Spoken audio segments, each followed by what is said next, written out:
주님께서 여러분과 함께 또한 현재 영광 함께 마르코가 전한 거룩한 복음입니다. 주님 영광 받으소서. 카파르나움에서 예수님께서는 안식일에 회당에 들어가 가르치셨는데 사람들은 그분의 가르침에 몹시 놀랐다. 그분께서 율법학자들과 달리 권위를 가지고 가르치셨기 때문이다. 마침 그 회당에 더러운 영이 들린 사람이 있었는데 그가 소리를 지르며 말하였다. 나자렛 사람 예수님, 당신께서 저희와 무슨 상관이 있습니까? 저희를 멸망시키러 오셨습니까? 저는 당신이 누구신지 압니다. 당신은 하느님의 거룩하신 분이십니다.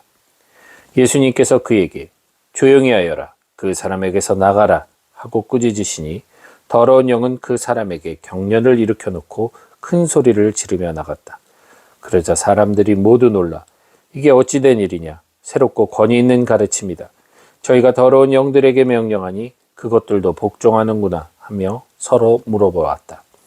그리하여 그분의 소문이 곧바로 갈릴레아 주변 모든 지방에 두루 퍼져나갔다. 주님의 말씀입니다. 그리스도님 찬미합니다. 평화를 빕니다.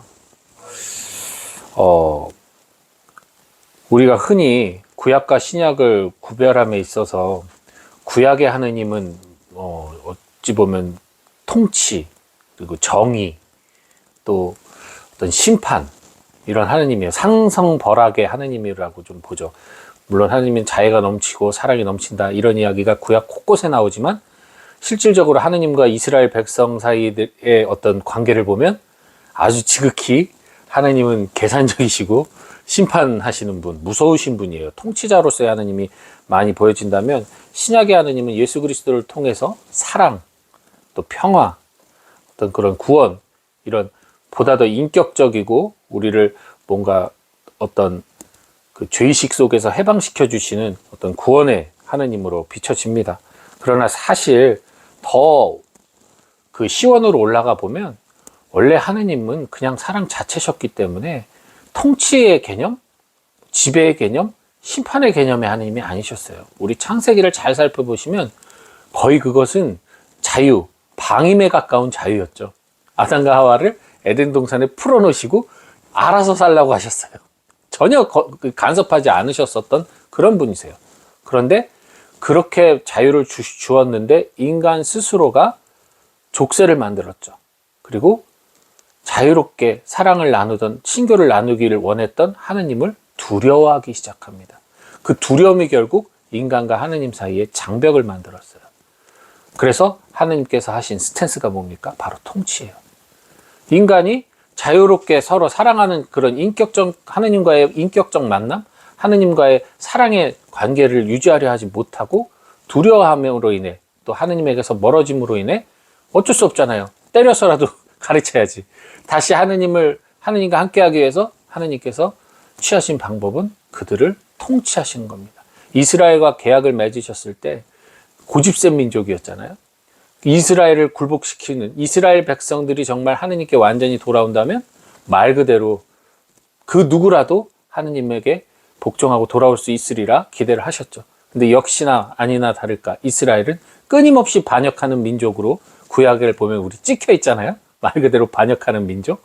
하느님이 사랑으로 말씀하신 것을 찰떡같이 알아듣지 못하고 그것을 율법조항 613개조로 나눠서 개떡같이 알아들었어요. 그래서 결국은 하느님이 사랑의 법, 사랑하라고, 하느님을 사랑하고 이웃을 사랑하라고 만든 법을 다시 하느님을 더욱 두려워하고 무서워하게 만드는, 이걸 지키지 않으면 너희는 끝장이다, 너희는 벌 받는다라는 무서운 법으로 바꿔버렸죠.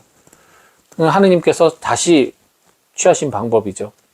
어느 정도 교육은 많이 시켰어요. 끊임없이 선지자를 통해서 하느님이 얼마나 사랑이 많으시고 당신을 떠나면 그 순간 너희의 삶이 끝이다. 당신과 함께 있을 때만이 너희는 에덴 동산의 축복, 하느님과의 영원한 친교를 이룰 수 있다는 교육을 끊임없이 시키셨고 마침내 결단을 내리셨죠. 예수 그리스도를 통해 완전한 해방, 다시 최초의 하느님과 인간과의 계약이었던 사랑의 관계를 회복시키려고 하십니다.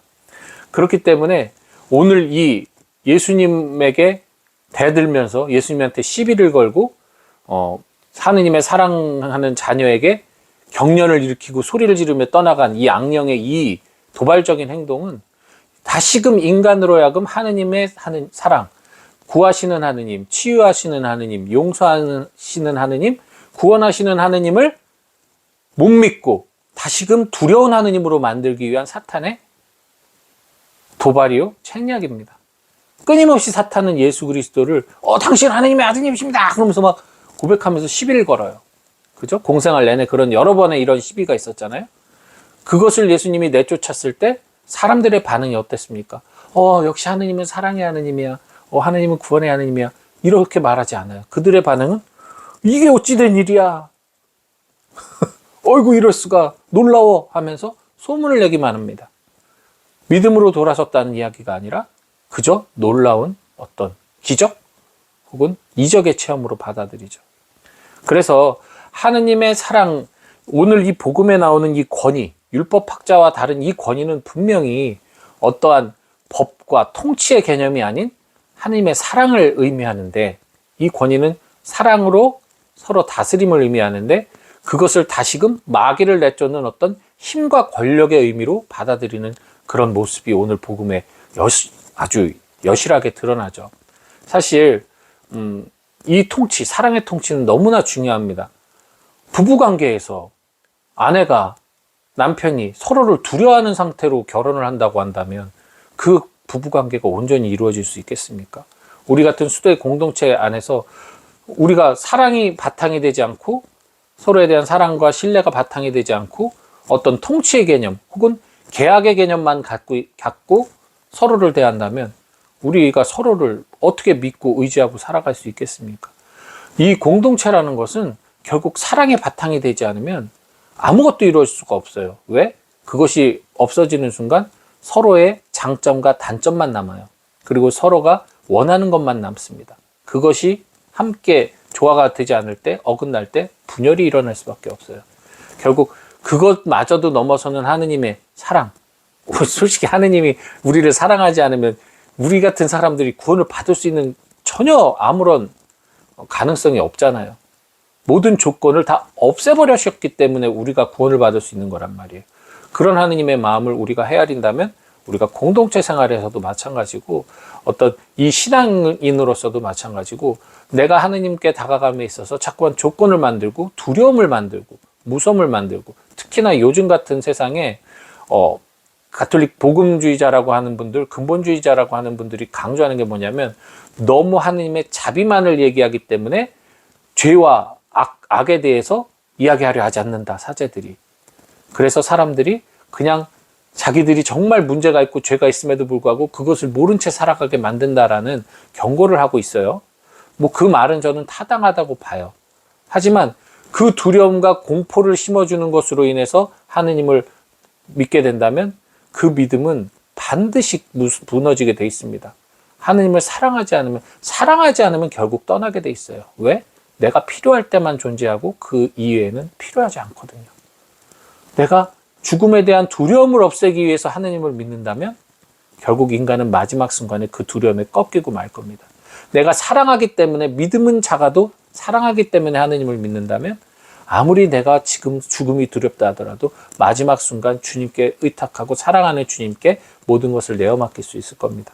그렇기 때문에 저희는 비록 죄인이고 또 죄에 대해서, 악에 대해서 두려워해야 되지만 그럼에도 불구하고 끊임없이 하느님의 사랑과 자비를 선포해야 된다는 사실 우리 항상 잊지 말고, 특별히 우리는 전교와 봉사를 우리의 소명으로 삼고 있고, 그렇기 때문에 우리는 어떤 말로만이 아니라 우리의 삶의 모습으로도 이웃들에게 하느님의 사랑을 선포할 수 있는 또 그런 선교사가 되도록 힘씁시다.